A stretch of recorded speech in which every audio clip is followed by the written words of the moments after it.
If your writing is a little too wordy, this video can help. Hi there, it's Miss Shannon, and you're watching Yay English! Today, we are going to talk about the difference between active voice and passive voice. By the end of today's lesson, you will know what active and passive voice are, and you will know how to use them. So what are we waiting for? Let's get started. First, let's talk about voice. Voice tells whether the subject does the action or receives the action. In the active voice, the subject performs the action. For example, Maria baked the cake. Who baked the cake? Maria. But what if we flipped things around a bit and said the cake was baked by Maria? Now we're using the passive voice. In the passive voice, the subject receives the action. Most of the time in your writing, you're going to want to use the active voice. It's more concise and it's less wordy. However, the passive voice can be used when the subject is unknown. For example, in the active voice, we could say, Tom stole the bike.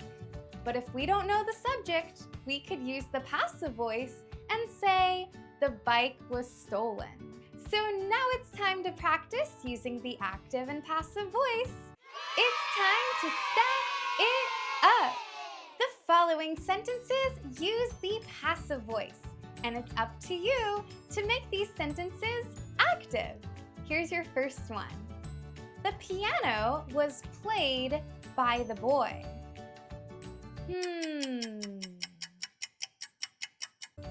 The boy played the piano. Here's your next one. The math problems were completed by Sarah.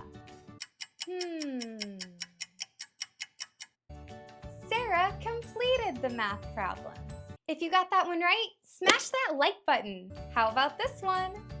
The statue was sculpted by Bob. Bob sculpted the statue. And here's your last one. The ball was chased by the dog. The dog chased the ball. There you go.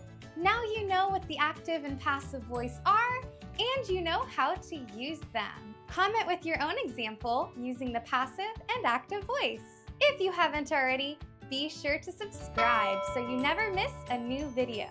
Thank you so much for watching, and I'll see you soon on Yay English!